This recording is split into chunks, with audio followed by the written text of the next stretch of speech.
ಇಲ್ಲ ಇಲ್ಲ ಅಂತ ಸಾಧಿಸ್ತಾ ಇದ್ದೀರಲ್ಲ. ನಿಜವಾಗ್ಲೂ ಆ ನಾಗಮಣಿ ನಿಮ್ಮ ಹತ್ರ ಇಲ್ಲ ಅನ್ನೋದು ನಿಜ ಆದ್ರೆ ಆ ಹಾವು ಯಾಕೆ ನಿಮ್ಮಿಂದ ಬೀಳ್ತಾ ಇತ್ತು? ನಿಮ್ಮನ್ನ ಬಲಿ ತೊಗೊಳಕ್ಕೆ ಯಾಕೆ ಹೊಂಚಾಗ್ತಾ ಇತ್ತು? ನಿಮ್ಮ ಸ್ನೇಹಿತರನ್ನ ಯಾಕೆ ಬಲಿ ತಗೊಳ್ತು? ಹೇಳು ವಿಷ್ಣು, ಹೇಳು. ಅಯ್ಯೋ ಇಲ್ಲಮ್ಮ, ನೀನು ಸುಮ್ಮನೆ ಏನೇನು ಕಲ್ಪನೆ ಮಾಡ್ಕೋತಿದ್ಯಾ ಅಷ್ಟೇ. ಅವತ್ತು ದೇವಸ್ಥಾನದಲ್ಲಿ ನಾನು ರುದ್ರ ಇಬ್ಬರು ಸೇರಿ ಆ ಹಾವನ್ನು ಕೊಂದು ಹಾಕಿದ್ವಲ್ಲ, ಅದಕ್ಕೆ ಆ ನಾಗಿಣಿ ನಮ್ಮ ವಿರುದ್ಧ ಸೇಡ್ ತೀರಿಸ್ಕೊಳ್ಳೋದಕ್ಕಿಂತ ಹಿಂದೆ ಬಿದ್ದಿದ್ದಾಳಷ್ಟೇ. ವಿಚಾರ ಅಷ್ಟೇ ಅಲ್ಲ ವಿಷ್ಣು, ನಿಜವಾಗ್ಲೂ ವಿಚಾರ ಬರೀ ಪ್ರತಿಕಾರದ್ದೇ ಆಗಿದ್ದಿದ್ರೆ ಆ ನಾಗಿನಿಗೆ ಮೊದಲೇ ಬಲಿ ನಮ್ಮ ರುದ್ರನೇ ಆಗ್ಬೇಕಾಗಿತ್ತು.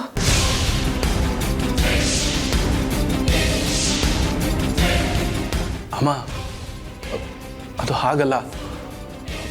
ನಾವೆಲ್ಲ ಸೇರಿ ನಾಗರಾಜ ನಾಗರಣಿನ ಕೊಂದಿದ್ವಲ್ಲ, ಅದಕ್ಕೆ. ಬಾಯಿ ಮುಚ್ಚು ವಿಷ್ಣು, ಸುಮ್ಮನೆ ಏನೇನೋ ಮಾತಾಡಿ ನನ್ನ ದಾರಿ ತಪ್ಸೋಕೆ ನೋಡಬೇಡ.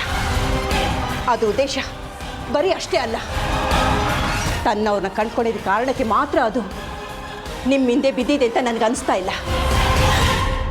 ಅದು ನಿಮ್ಮೆಲ್ಲರನ್ನೂ ಗಮನಿಸ್ತಾ ಇದೆ. ಒಂಚಾಕಿ ಹಾಕಿ ಕೊಲ್ತಾ ಇರೋದು ನೋಡಿದ್ರೆ ಗೊತ್ತಾಗ್ತಾ ಇದೆ ಅದು ನಾಗಮಣಿನ ಹುಡ್ಕೊಂಡು ಬಂದಿದೆ ಅಂತ. ನಿಮ್ಮ 3 ಜನರಲ್ಲೇ ಒಬ್ಬರ ಹತ್ರ ನಾಗಮಣಿ ಇದೆ ಅಂತ ನನಗೆ ಅನುಮಾನ ಇದೆ. ನನ್ನ ಹತ್ರ ಯಾವ ವಿಚಾರನೂ ಮುಚ್ಚಿಡಬೇಡ. ಹೇಳು, ನಾಗಮಣಿ ಎಲ್ಲಿದೆ? ಅದೆಲ್ಲಿದೆ ಅಂತ ನನಗೆ ಗೊತ್ತಿಲ್ಲಮ್ಮ. ಗೊತ್ತಿದ್ದಿದ್ರೆ ನಾನು ನಿನ್ನ ಹತ್ರ ಹೇಳ್ತಿರಿಲ್ವಾ? ನಿಜವಾಗ್ಲೂ ನಾಗಮಣಿ ಎಲ್ಲಿದೆ ಅಂತ ಗೊತ್ತಿಲ್ಲಮ್ಮ ನನಗೆ. ಸರಿ ಬಿಡು, ಆದರೆ ಒಂದಂತೂ ಸತ್ಯ ವಿಷ್ಣು, ಆ ನಾಗಿನ ಮುಂದಿನ ಬಲಿ ನನ್ನ ಮಕ್ಕಳೇ ಅಂತ ನನಗೆ ಗೊತ್ತು.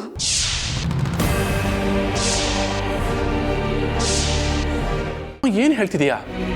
ಹೌದು, ನೀವೇನೇನೋ ಹೇಳಿ ನನ್ನ ಬಾಯಿ ಮುಚ್ಚಿಸ್ಬೋದು, ಆದರೆ ನನಗೆಲ್ಲ ಚೆನ್ನಾಗಿ ಗೊತ್ತು. ನಿಮ್ಮ ಗುಂಪಲ್ಲಿ ಉಳ್ಕೊಂಡಿರೋದು ನೀನು, ರುದ್ರ, ಮಂಜು. ಆ ನಾಗಿನ ಮುಂದಿನ ಬಲಿ ನಿಮ್ಮ 3 ಜನದಲ್ಲಿ ಯಾರೋ ಒಬ್ರು.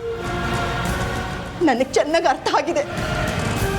ನನ್ನ ಮಕ್ಕಳನ್ನ ನಾಗಿನಿಂದ ಹೇಗೆ ರಕ್ಷಣೆ ಮಾಡ್ಕೋಬೇಕು ಅಂತ ಯೋಚನೆ ಮಾಡೋದೇ ನನ್ನ ಪಾಲು ಉಳಿದಿರೋದು.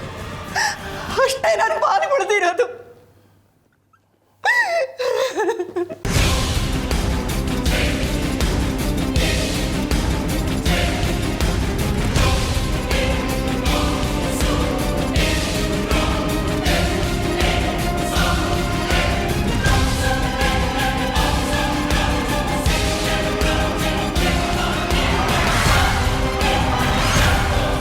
ಕನಸು ಬರೀ ಕನಸು ಅಂತ ಗೊತ್ತಾಗಿ ಬೇಜಾರಾಯಿತು. ಆ ಕನಸು ನನಸಾಗೋ ಸಮಯ ಹತ್ತಿರ ಬರ್ತಾ ಇದೆ. ತಗೊಳ್ಳಿ, ಹಾಲು ಕುಡೀರಿ.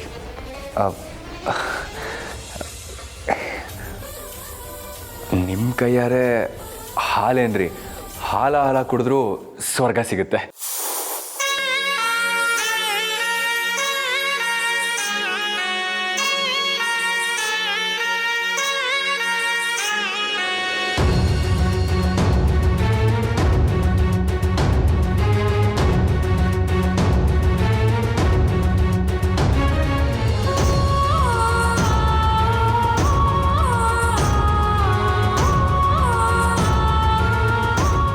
ಎಲ್ಲ ನೀವೇ ಕುಡಿದು ಬಿಡ್ತೀರೋ ಅಥವಾ ನನಗೂ ಸ್ವಲ್ಪ ಏನಾದರೂ ಉಳಿಸ್ತೀರೋ? ಅಯ್ಯೋ, ನೀವು ಕೇಳೋದು ಹೆಚ್ಚ, ನಾನು ಕೊಡೋದು ಹೆಚ್ಚ. ತಗೊಳ್ಳಿ.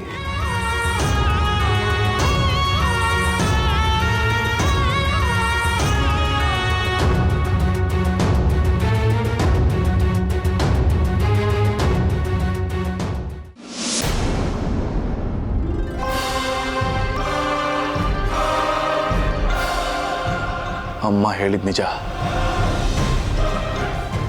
ಈಗ ನಾಗಿಣಿಗೆ ನನ್ನ ಮೇಲೆ, ರುದ್ರನ ಮೇಲೆ, ನಮ್ಮ ಸ್ನೇಹಿತ ಮಂಜು ಮೇಲೆ ಕಣ್ಣಿದೆ. ಯಾರಿಗೆ ಗೊತ್ತು, ಮುಂದಿನ ಬಲಿ ನಾವೇ ಆಗಿದ್ರು ಆಗಿರಬಹುದು. ಆ ನಾಗಿಣಿ ರಮೇಶನ ಕೊಂದ ರೀತಿ ನೆನೆಸ್ಕೊಂಡ್ರೆ ಈಗಲೂ ಮೈಯೆಲ್ಲ ನಡ್ಕೊ ಬರುತ್ತೆ. ನಮ್ಗೆ ಗತಿ ಬರಬಾರ್ದು.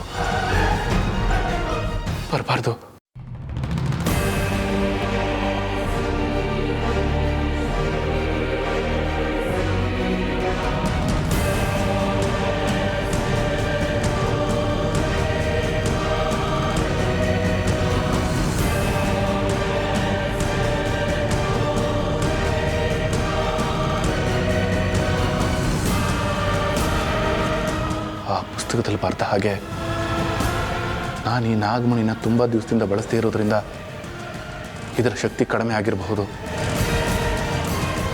ಇದರ ಶಕ್ತಿ ಕಡಿಮೆ ಆಗಿರೋದ್ರಿಂದ ನಾನು ಈ ನಾಗಮಣಿನ ನಾಗಿಣಿ ವಿರುದ್ಧ ಬಳಸೋಕ್ಕಾಗದೇ ಇರಬಹುದು.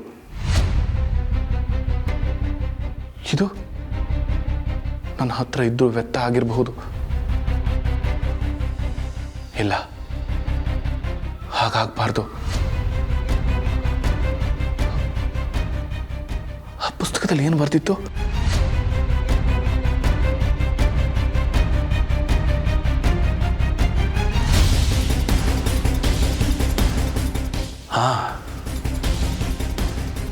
ಅಮಾವಾಸ್ಯೆ ಕಳೆದ 2ನೇ ರಾತ್ರಿಗೆ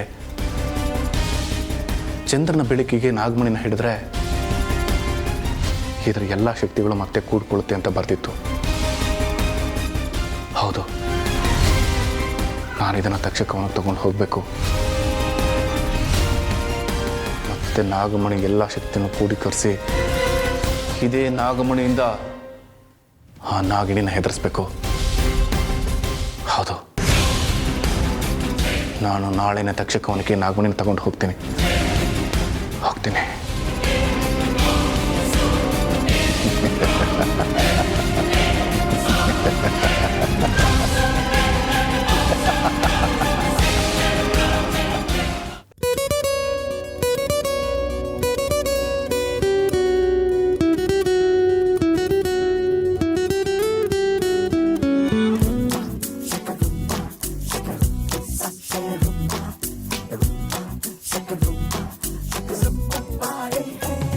ಏನು ಇಷ್ಟು ದಿನ ಅಷ್ಟೊಂದೆಲ್ಲ ಮಾತಾಡ್ತಿದ್ರಿ, ಇವತ್ತು ನೋಡಿದ್ರೆ ಸುಮ್ಮನೆ ಕೂತ್ಬಿಟ್ಟಿದ್ದೀರಲ್ಲ, ಯಾಕೆ?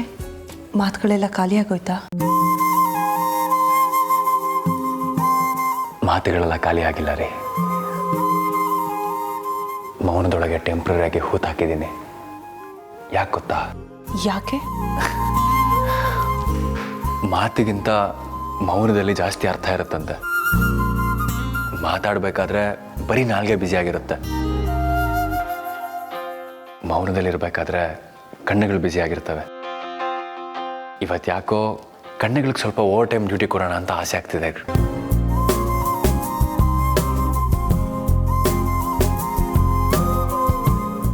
ಆದರೂ ನೀವು ಮೌನವಾಗಿದ್ದರೆ ಅಷ್ಟು ಶೋಭಿಸಲ್ಲ.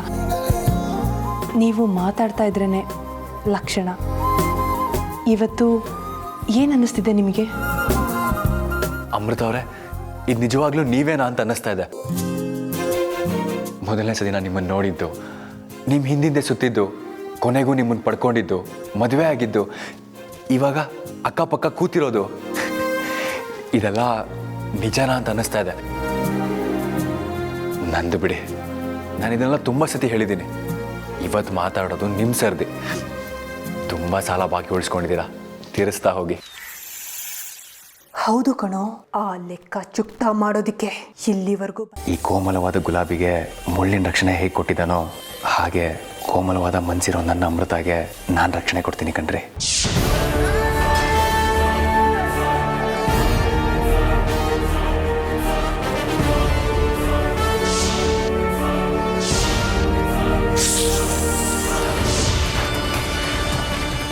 ನನ್ನ ಸೇಡಿನ ಬೆಂಕಿ ಹೀಗೆ ಹೀಗೆ ಒತ್ತಿ ಹುರಿತಾ ಇರುತ್ತೆ. ಅದರ ಜ್ವಾಲೆಯಲ್ಲಿ ನಿನ್ನ ಇಡೀ ಕುಟುಂಬ ಸುಟ್ಟು ಭಸ್ಮ ಆಗತ್ತೆ.